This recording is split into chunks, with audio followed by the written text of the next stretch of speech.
السلام علیکم ورحمۃ اللہ وبرکاتہ۔ حضرات، تشہد کے بارے میں کل میں نے وعلی عباد اللہ الصالحین تک کی تشریح کی تھی۔ بقیہ اشہد ان لا الہ الا اللہ واشہد ان محمدا عبدہ ورسولہ، اس کی تشریح باقی تھی۔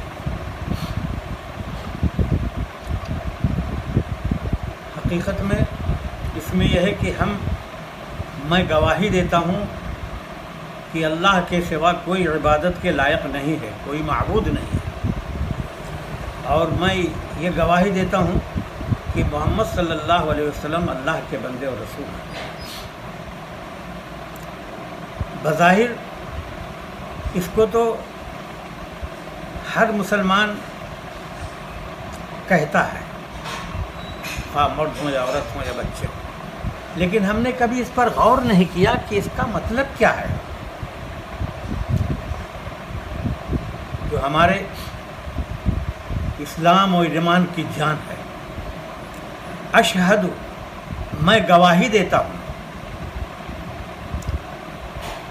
کہ اللہ ہی عبادت کے لائق ہے۔ کیا گواہی؟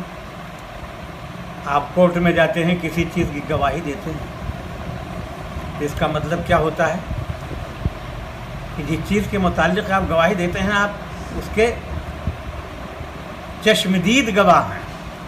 آپ کے سامنے وہ واقعہ جو بھی ہو جس کے بارے میں اگر آپ نے نہیں دیکھا ہے تو آپ گواہی نہیں دے سکتے، کورٹ آپ کی بات نہیں مانے گی۔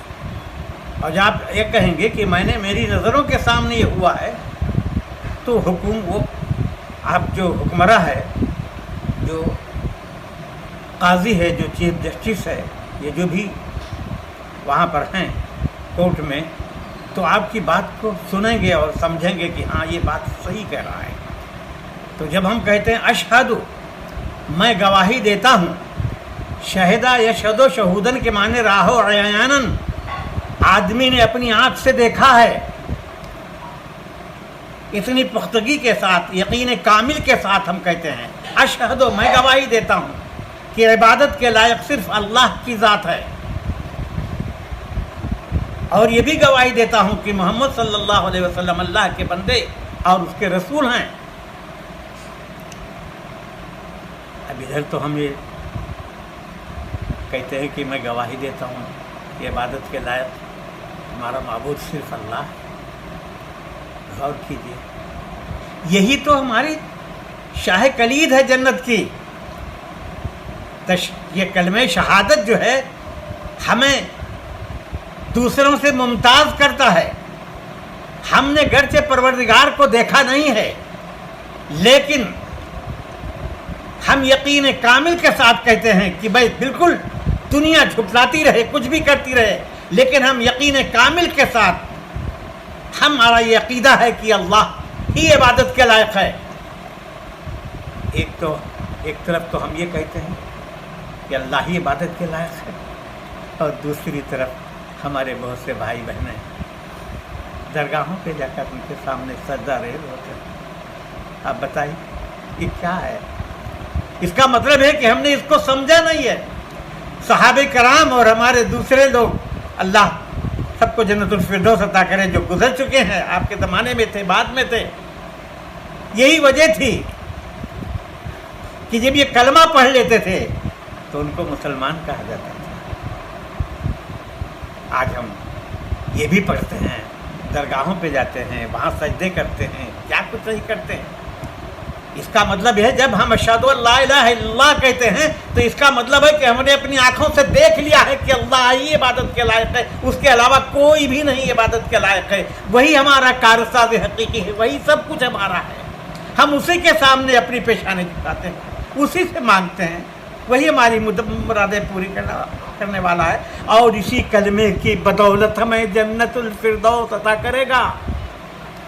لیکن اگر ہم نے کلمہ شہادت پڑھ بھی لی، ورد بھی کرتے رہے بار بار، لیکن ہم درگاہوں پہ جاتے رہے، غیر اللہ کی عبادت کرتے رہے تو پھر ہمارا کیا حشر ہوگا، کیا حشر ہوگا؟ اور اس کے پڑھنے کے بعد ہم نے اگر نماز چھوڑ دی، عبادت کرنی چھوڑ دی تو پھر ہمارا کیا حشر ہوگا؟ اشہد ان لا الہ الا اللہ، میں گواہی دیتا ہوں، جسے کورٹ میں ہم نے کہا کہ میں نے اپنی آنکھوں کے سامنے یہ دیکھا ہے، تب جج ہماری بات مانتا ہے، تو ایسے ہی یہاں پر جب ہم کہتے ہیں تو یہ ہمارے لیے ایک بہت بڑی چیز ہے، یہ شاہ کلید ہے ہماری نجات کے لیے۔ اور ہم جب کہتے ہیں واشہد ان محمد رسول اللہ، اور میں گواہی گرچہ دیکھا نہیں ہے لیکن میں گواہی دیتا ہوں ایمان کے ساتھ، دل کے ساتھ، عقل کے ساتھ، پوری سمجھ بوجھ کے ساتھ، حضور قلب کے ساتھ کہ محمد صلی اللہ علیہ وسلم اللہ کے بندے تھے، اللہ کے رسول تھے۔ پھر آپ کے جب رسول ہیں، یعنی آپ انسان تھے، نوری نہیں تھے، نوری تو فرشتے ہیں، فرشتوں سے اللہ تعالیٰ نے آدم علیہ السلام کو سجدہ کرایا تھا، ان کا مقام تو انسانوں سے کمتر ہے۔ پیارے رسول صلی اللہ علیہ وسلم اللہ کے بندے ہیں، عبد کامل ہیں، ہم تو سب بندے ہیں لیکن بندے پورے نہیں ہیں۔ پیارے رسول کو اللہ تعالیٰ نے جہاں بھی خطاب کیا عبد کہا ہے، عبد کہا ہے، یا محمد نہیں کہا ہے، یا عیسیٰ، یا موسیٰ، یا ابراہیم، یہ سب کہا ہے، لیکن پیارے رسول صلی اللہ علیہ وسلم کا نام ڈائریکٹ اللہ تعالیٰ نے ایسا نہیں کہا ہے۔ آپ کے اللہ تعالیٰ کے بڑے چہے تھے، پورے عبد کامل تھے، آپ پورے مکمل بندے تھے، تو عبدہ و رسولہ، آپ اللہ کے بندے ہیں، اللہ کے رسول ہیں۔ اللہ تعالیٰ نے ہماری ہدایت کے لیے آپ کو بھیجا تھا۔ اب آپ کی باتیں ہوتے ہوئے، آپ کا پیغام ہوتے ہوئے، آپ کی پیاری پیاری حدیثیں ہوتے ہوئے بھی اگر ہم دوسروں کی باتیں ماننے لگیں تو کیا ہوگا؟ ہماری اس شہادت پر انگلی نہیں اٹھے گی کہ تم نے تو شہادت گواہی یہ دی کہ پیارے رسول صلی اللہ علیہ وسلم اللہ کے بندے اور رسول ہیں، انسانوں کی ہدایت کے لیے ہمیں اللہ تعالیٰ نے ان کو بھیجا تھا، پھر اس پر جو ہے بات دوسروں کی ماننے لگے تو یہ کیا ہوگا؟ یہ منافقت ہوگی کہ نہیں ہوگی؟ نہیں، یہ اتحیات جو ہے اس کو غور سے پڑھیے اور سمجھ کر کے پڑھیے، مشکل نہیں ہے۔ اگر اس پر ہم نے دھیان دیا تو یاد رکھیے ہم کامل مومن، حقیقی معنوں میں مومن کامل رہیں گے۔